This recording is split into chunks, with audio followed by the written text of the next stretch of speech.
16 апреля. Утро. Без 15:05. Лучший завтрак для меня по-прежнему свежий, хрустящий хлеб, приготовленный на тандыре со сливочным маслом, особенно если оно домашнее, только что сбитое, каким угощала меня бабушка в далеком детстве. Сейчас такое масло можно отведать лишь у немногих хозяев подворья, легче пойти и купить в магазине. Однако способы приготовления сливочного масла в домашних условиях забыты пока еще не везде. Старый бабушкин способ приготовления сливочного масла известен с древних времен, с помощью нехитрого приспособления, называемого маслобойкой. С использованием маслобойки технология приготовления масла становится по-настоящему простой. Исходным сырьем является вода, цельное коровье молоко, смешанное с молоком буйволицы, к ним добавляется немного кефира, и получаем густую смесь. У наших зрителей может возникнуть резонный вопрос: зачем готовить сливочное масло, если его можно приобрести в магазине? Мы не спорим, мы даже уже говорили, что так проще. Действительно, выбор масла в магазинах большой, как по цене, цвету, так и по качеству. Но разве можно с ним сравнить масло, приготовленное в домашних условиях, да с горячим, хрустящим лавашом в придачу? Сначала в устройство добавляют воду, а затем и 2 кастрюли густого кефира. Взбивание ведется до образования масляного сгустка. Как только зерно образовало пластичную массу и отделилось от пахты, взбивание прекращают. Пахта – это побочный продукт, остающийся после взбивания сливочного масла. В данный момент специалист оценивает состояние масляного сгустка. И если все нормально, то останавливает прибор. Весь процесс занимает около 20-25 минут. Все это похоже на какую-то магию, не правда ли? Но всему есть объяснение. Маслобойка приводится в движение с помощью электропривода. Внутри вращается вал с крыльчаткой, вращение осуществляется силой электричества. Из оставшейся пахты, которую также местные называют айраном, в маслобойке делают творог. А образовавшиеся зерна масла достают и добавляют в кастрюлю с холодной водой.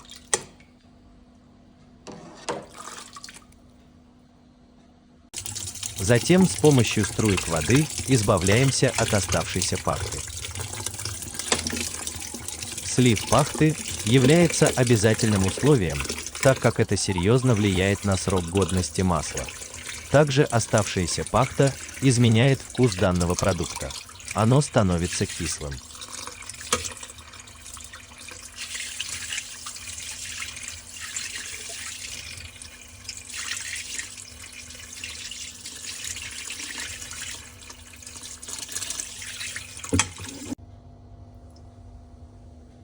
Получаем готовое натуральное, домашнее сливочное масло, которое затем кладем в холодильник.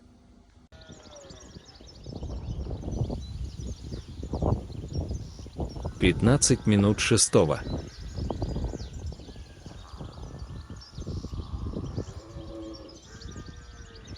Прежде чем мы с вами перейдем к приготовлению второго, замечу, не менее важного, компонента идеального завтрака, стоит рассказать об изобретении, на котором мы его приготовим. По археологическим находкам можно утверждать, что еще за 3000 лет до нашей эры тандыр использовался для приготовления пищи в Месопотамии. Позже печки подобного типа стали использоваться на территории Азии и за ее пределами. Традиция выпечки хлеба в тандыре в Азербайджане тысячелетиями переходила от поколения к поколению, представляя собой древнее народное ремесло. Тандыр сделан из глины. Он напоминает режущий цилиндр, обычно 55 см, в верхнем диаметре, 80 см, в среднем диаметре и с высотой 1 метр. В днище также имеется небольшое отверстие для вытягивания воздуха из него. Для разогрева тандыра используются ветки древесины, а также навоз.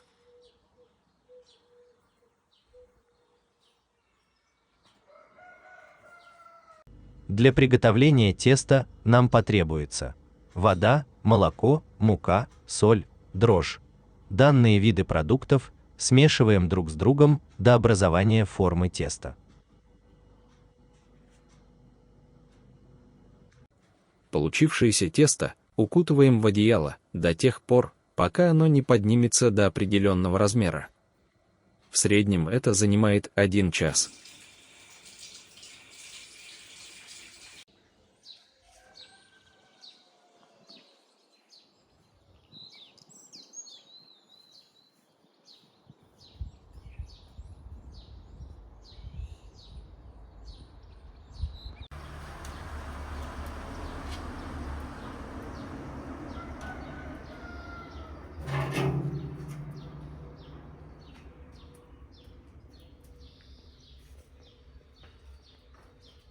Основная функция тандыра заключается в поддержании очень высокой температуры. Это ключевое отличие от других способов приготовления пищи. Для готовки с помощью тандыра вам даже не понадобятся какие-либо принадлежности для гриля, ведь тандыр сделан так, чтобы жар никак не мог из него выйти.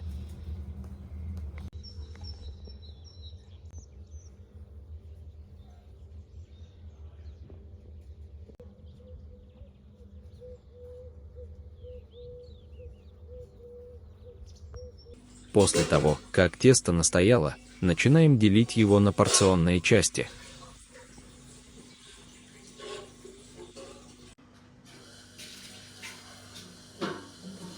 А затем даем еще некоторое время для разбухания кусков теста.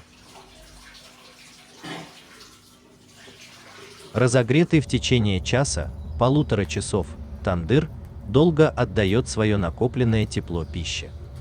Температура внутри достигает 900 градусов по Цельсию, что существенно сокращает время приготовления и сохраняет внутри блюд максимум полезных веществ. За один розжиг вполне могут приготовиться несколько блюд. Самовар готов, а это значит, что самое время начать приготовление чая. Чай мы приготовим из одних самых полезных ингредиентов для человеческого организма. Тандыр также почти готов для выпечки хлеба.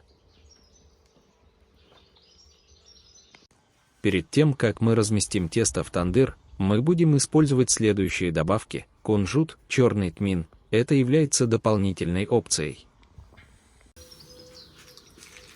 У многих людей, наблюдавших процесс выпечки лавашей в тандыре, возникал вопрос, почему они не соскальзывают вниз.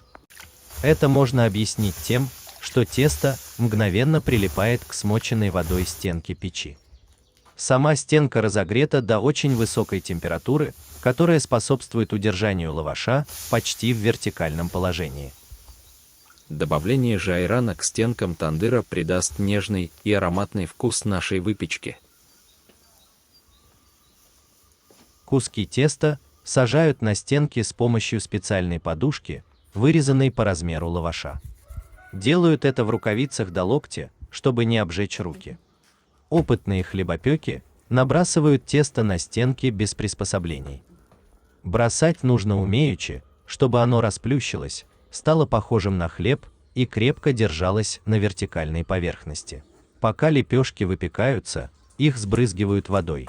Образующийся пар при этом участвует в процессе приготовления, придавая изделиям блеск и увеличивая их объем. Постепенно куски теста покрываются румянцем.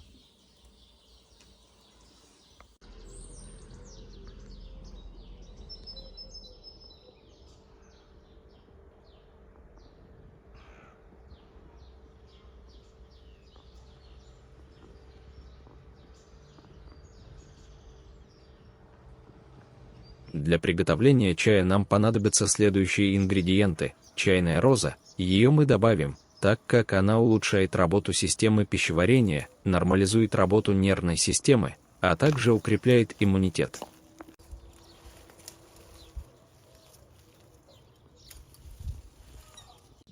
Розмарин, так как он стимулирует организм выводить накопившиеся жидкости и токсины, тем самым улучшая самочувствие. Также ученые подтвердили пользу розмарина для работы мозга.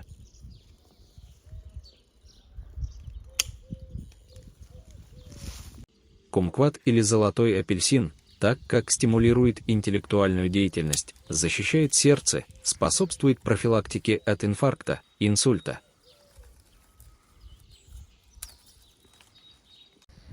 Также добавим к вышеперечисленному списку апельсин и лимон. Надо быть большим мастером, чтобы не упустить момент и вовремя вынуть из тандыра приготовленный лаваш. Голой рукой этого не сделать из-за сильного жара. Хлеб достают в рукавицы с помощью специального крюка или ковша.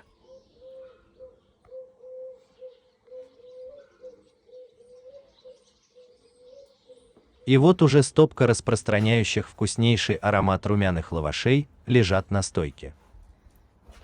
Что лично мной ценится в приготовленном лаваше на тандыре – хрустящая корочка.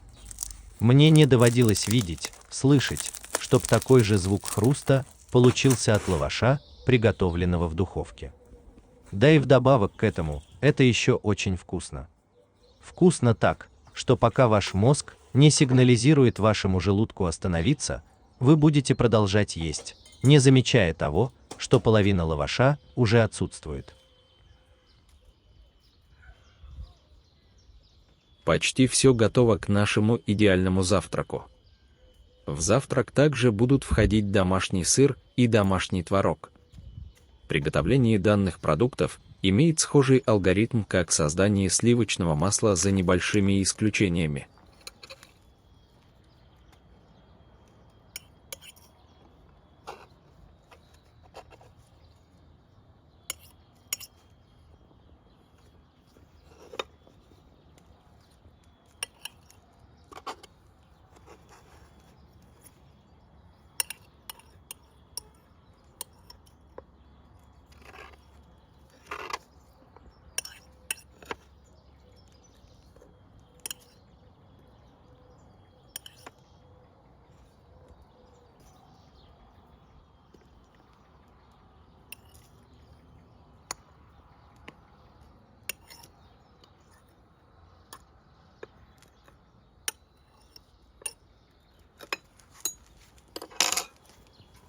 Добавляем к нашим составляющим кипяток из самовара и оставляем настояться на некоторое время.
У вас, конечно, может возникнуть логичный вопрос, зачем к тем полезным компонентам, добавленным в чай, мы добавляем сахар? Дело в том, что почти каждый житель Азербайджана считает недействительным завтрак без сладкого чая.